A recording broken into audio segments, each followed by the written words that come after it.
A매치를 뛰고 돌아온 선수들 모두가 훈련 도중 특이한 행동을 보였다. 모두가 손흥민의 조언을 듣기 위해 혈안이 된 모습이었다. 최근 아스날이 첼시와의 경기에서 무승부를 거두면서 EPL의 순위 경쟁은 더욱더 흥미로워졌습니다. 이제 한 경기를 덜 치룬 토트넘이 풀럼과의 경기에서 승리를 거둔다면 단독 1위 자리를 차지할 수 있게 되었는데요. 한편 토트넘은 국가대표 일정을 마치고 구단에 복귀한 주장 손흥민에게 9월 이달의 선수상을 수여하고 이를 기념하는 사진을 촬영했는데요. EPL 사무국은 손흥민이 한 시대를 풍미한 시어러, 앙리와 어깨를 나란히 했다는 사실을 집중 조명했습니다. 시어러와 앙리는 지난 2021년 4월 EPL 명예의 전당 1호에 헌액된 전설 중 전설, 커리어를 통틀어 이달의 선수상을 4번 수상한 것이 얼마나 어려운 일인지를 엿볼 수 있는 대목이었는데요. 이를 지켜본 현지 팬들은 다시 봐도 믿기지가 않아 손흥민이 티에리 앙리, 앨런 시어러 등과 어깨를 나란히 하는 선수가 되다니 라며 정말 대단하다는 반응을 보였습니다. 2015년부터 토트넘에서 활약한 손흥민은 이미 한 클럽 EPL 200경기 이상을 소화, EPL 100골 이상 득점 등의 명예의 전당의 조건을 충족했으며 여기에 더해 21-22 시즌 아시아 최초 득점왕까지 수상했기에 훗날 손흥민이 아시아 최초 EPL 명예의 전당에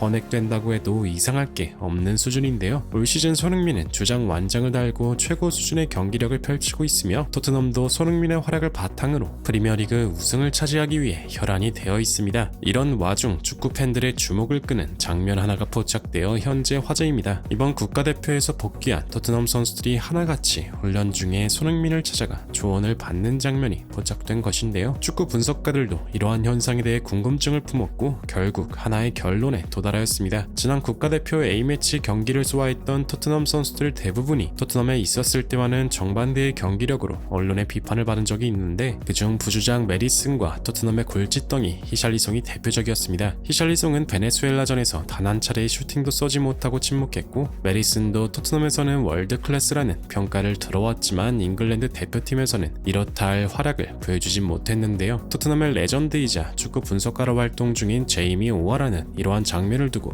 손흥민 효과라고 설명했습니다. 최근 토트넘 선수들은 클럽에서 무패 행진으로 승승장구하고 있는 반면 국가대표에서 보여주는 모습은 형편없는 경우가 빈번했다. 저조한 성적을 거둔 선수들의 공통점은 바로 손흥민의 부재였다. 실제로 이번 시즌 토트넘은 손흥민이 뛰고 있을 때와 그렇지 않을 때가 상반되게 갈렸다. 손흥민은 본인의 실력도 좋지만 가장 놀라운 건 경기장 내에서 선수들의 부족한 점이나 아쉬웠던 점들을 단번에 파악하고 이를 직접적으로 조언해준다는 것이다. 그들은 손흥민과 같이 뛰었을 때 자신의 실력 그 이상의 활약을 펼치고 있다. 훈련 중에 손흥민에게 다가가 조언을 구한 것도 바로 이 점이 나타난 것이다 라며 손흥민에 대한 극찬을 아끼지 않았는데요. 최근 영국 매체 더선이 토트넘 부주장 메디슨과의 인터뷰 기사를 게시했는데요. 손흥민은 아침에 볼 때마다 내가 꼭 안아주고 싶은 사람이다. 내가 레스터시티에 있을 때 그를 잘 몰랐지만 그는 경기가 끝난 뒤 내게 다가와 악수를 했다. 그는 나를 안아주었고 선수로서 칭찬도 해주었다. 그는 자신의 시간을 다른 사람과 함께 나눈다. 부족한 선수들에게 직접적인 조언이나 더 발전하기 위해 필요한 것들 그리고 자신의 노하우까지 알려주기도 한다. 그는 좋은 선수이고 좋은 사람이다. 높은 기준을 가지고 있다. 이 때문에 나는 그를 실망시키고 싶지 않다. 훌륭한 주장이자 훌륭한 친구 라며 손흥민 같은 팀 동료를 만난 것이 본인 인생의 최고의 행운이라고 밝혔습니다. 이러한 가운데 토트넘의 감독 엔제 포스테코글루가 직접 이 훈련 과정에 대해 입을 열었습니다. 포스테 감독은 기자들에게 토트넘 선수들이 국가대표에 복귀한 뒤 손흥민에게 다가가 조언을 얻는 장면을 두고 매우 특별한 현상이라고 극찬했습니다. 모두가 손흥민에게 조언을 얻는 것은 손흥민이 전통적인 주장이 아니라 현대 축구에서 가장 필수적인 소통형 리더라는 것을 증명해준다. 최근 선수들 사이에서 손흥민의 행동과 실력이 하나의 기준이 되어가고 있다. 이런 기준이 선수들을 상향 평준화시키고 팀 전체에 상승 효과를 가져온다. 팀원들이 서로 발전을 위해 자극하고 소통하고 협력한다. 이것을 나는 손흥민 전염병이라고 표현하고 싶다. 메디슨이 팀에 합류했을 때만 하더라도 지금 같은 활약을 펼치는 선수가 전혀 아니었다. 메디슨이 손흥민을 만나 그와 함께 훈련하고 손흥민의 움직임을 직접 보고 느끼면서 자신의 실력을 발전시켜 나간 것이다. 난 이전에도 손흥민이 은퇴한다면 좋은 감독이 될 것이다 라고 말해왔는데 손흥민은 이번 시즌 중앙으로 포지션을 변경하면서도 최고의 활약을 펼치고 있다. 골키퍼를 제외한 모든 포지션에 대한 이해와 뛰어난 축구 지능이 이를 가능케 한 것이다. 손흥민에겐 그 어떤 수식어도 전혀 필요하지 않다. 그는 우리 팀 최고의 에이스이며 우승 레이스에 있어서 엄청난 영향을 끼칠 것이다 라며 손흥민에 대한 격려와 칭찬의 말을 아끼지 않았는데요. 이러한 발언을 지켜본 현지 팬들도 깊은 공감의 반응을 보였습니다. 손흥민이 팀의 중심이 되고 토트넘은 우승 경쟁이 가능한 팀이 되었어. 손흥민은 돌연변이 같아 게임에서 나오는 사기 캐릭터야. 손흥민은 팀의 고참으로서 아주 좋은 분위기를 만들어내는데 일조하고 있어. 메리슨이 월클 소리를 듣는 것도 손흥민과 같이 뛰기 때문이겠지 등등 손흥민에 대한 칭찬의 메시지가 가득했는데요. 이제 토트넘은 24일 홈에서 펼쳐지는 풀럼과의 대결에서 승리한다면 단독 1위에 올라설 수 있게 되었습니다. 지난 8월 30일 카라바오컵 2라운드에서 풀럼에게 1대1로 비긴 뒤 승부차기에서 패배했던 적이 있기 때문에 이번 경기에서 승전보를 올리면 패배에 대한 서력과 함께 리그 선두를 탈환하게 됩니다. 부디 손흥민을 비롯한 토트넘 선수들 모두 심기일전에 좋은 결과를 낼 수 있길 응원하며 영상 마무리하겠습니다. 진심으로 구독과 좋아요 부탁드리며 시청해주셔서 대단히 감사합니다.